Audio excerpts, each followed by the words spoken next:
Operation ಸಿಂಧೂರ ಯಶಸ್ವಿಯಾದ ಬೆನ್ನಲ್ಲೇ ನಿನ್ನೆ ತಡರಾತ್ರಿ ನರೇಂದ್ರ ಮೋದಿ ಅವರು ಮಾಡಿದಂಥ ಒಂದು ಭಾಷಣದ ಬಗ್ಗೆ ಕಾಂಗ್ರೆಸ್ ಒಂದಷ್ಟು ವ್ಯಂಗ್ಯವಾಗಿ ಮಾತನಾಡೋದಕ್ಕೆ ಮುಂದಾಗಿದೆ. ಅದರಲ್ಲೂ ರಾಜ್ಯ ಯೂತ್ ಕಾಂಗ್ರೆಸ್ಸಿಂದ ಇಡೀ ರಾಜ್ಯಾದ್ಯಂತ ಪೋಸ್ಟರ್ ವಾರ್ ಶುರುವಾಗಿದೆ.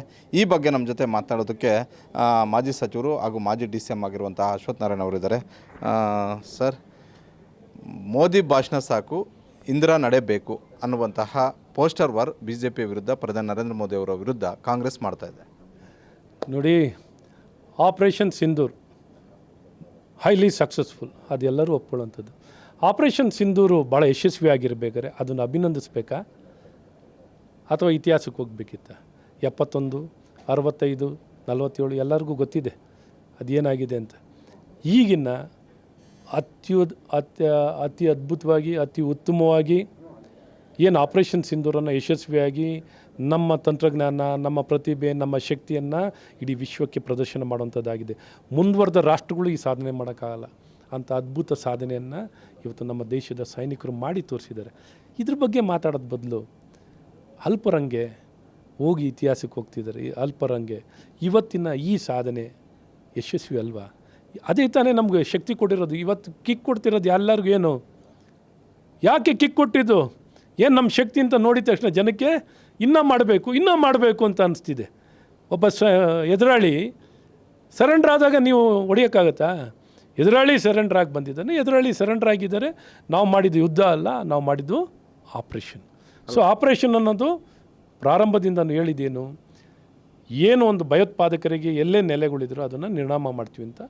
ನಿರ್ನಾಮ ಮಾಡಿದಾಗ ಅವ್ರು ಏನು ಅಟ್ಯಾಕ್ ಮಾಡಿದ್ರು ಅದಕ್ಕೆ ಪ್ರತಿ ಉತ್ತರ ಕೊಡುವಂಥದ್ದಾಗಿದೆ. ಬಂದು ಸರೆಂಡರ್ ಆಗಿದ್ದಾರೆ.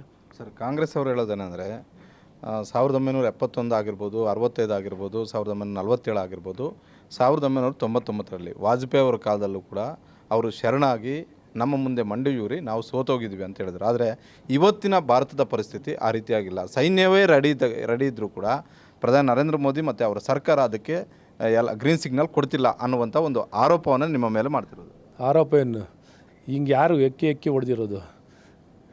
ಈ ರೀತಿ ಬರೀ ಕೆಲವೇ ಗಂಟೆಗಳಲ್ಲಿ ಈ ರೀತಿ ಹೊಡೆದಿರೋದು ಇತಿಹಾಸದಲ್ಲಿ ಪಾಪ ಅವ್ರಿಗೆ ತಡ್ಕೊಳಕ್ಕಾಗಿಲ್ಲ ಯಾರಿಗೂ.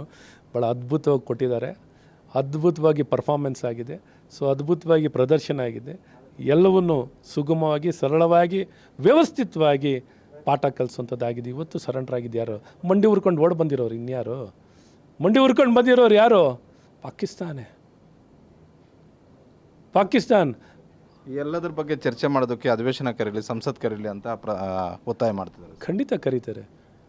ಯಾರು ಯುದ್ಧ ಟೈಮ್ನಲ್ಲಿ ಆಪ್ರೇಷನ್ ಆಗ್ತಿರೋ ಟೈಮಲ್ಲಿ ಕರೆದಾರ? ಕರಿಬೇಕಾ ಟೈಮಲ್ಲಿ ಕರೀತಾರೆ, ಚರ್ಚೆ ಆಗಬೇಕಾದ್ರೆ.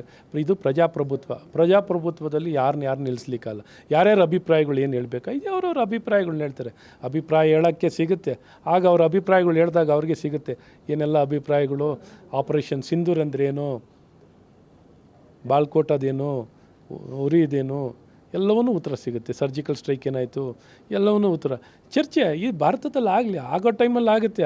ಆಗ ಈ ಪೋಸ್ಟ್ಗಳನ್ನೆಲ್ಲ ರೋಡಿನಲ್ಲಿ ಬೀದಿಗಳನ್ನೆಲ್ಲ ಹಾಕೊಳ್ಳೋದನ್ನ ಅಲ್ಲಿ ತೋರಿಸ್ಲಿ ಪಾರ್ಲಿಮೆಂಟಲ್ಲಿ.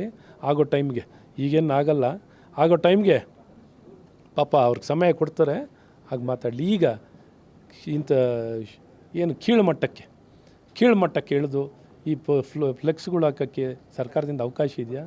BBMPಯಿಂದ ಅವಕಾಶ ಇದೆಯಾ? ಈ ರೀತಿ ಇವತ್ತಿನ ನಮ್ಮ ಸೈನಿಕರಿಗೆ ಮೆಚ್ಚುಗೆ ವ್ಯಕ್ತಪಡಿಸ್ಬೇಕಿತ್ತ? ಪ್ರಧಾನಮಂತ್ರಿಗಳಿಗೆ ಮೆಚ್ಚುಗೆ ವ್ಯಕ್ತಪಡಿಸ್ಬೇಕಾಗಿತ್ತ? ಈಗ ಪ್ರಧಾನಮಂತ್ರಿಗಳಿಂದ ಅತಿ ಯಶಸ್ವಿಯಾಗಿ ಇತಿಹಾಸದಲ್ಲಿ ಕಂಡದಂಥ ಯಶಸ್ಸನ್ನು ಇವತ್ತು ಮಾಡಿ ತೋರಿಸಿರುವಂಥ ಪ್ರಧಾನಮಂತ್ರಿಗಳಿಗೆ, ಸೈನಿಕರಿಗೆ ಮೆಚ್ಚುಗೆಯನ್ನು ವ್ಯಕ್ತಪಡಿಸ್ಬೇಕಿತ್ತ? ಈ 71ಕ್ಕೆ ಹೋಗಬೇಕಿತ್ತ? Thank you sir. ಇದಿಷ್ಟು ಮಾಜಿ DCM ಆಗಿರುವಂತಹ ಅಶ್ವಥ್ ನಾರಾಯಣ ಅವರ ಒಂದು ಮಾತು. ಕ್ಯಾಮ್ರಾಮನ್ ರಾಕೇಶ್ ಜೊತೆ Maruti Pagoda, Guarantee News, Bengaluru. Guarantee News, ಸುದ್ದಿ ಖಚಿತ, ನ್ಯಾಯ ನಿಶ್ಚಿತ.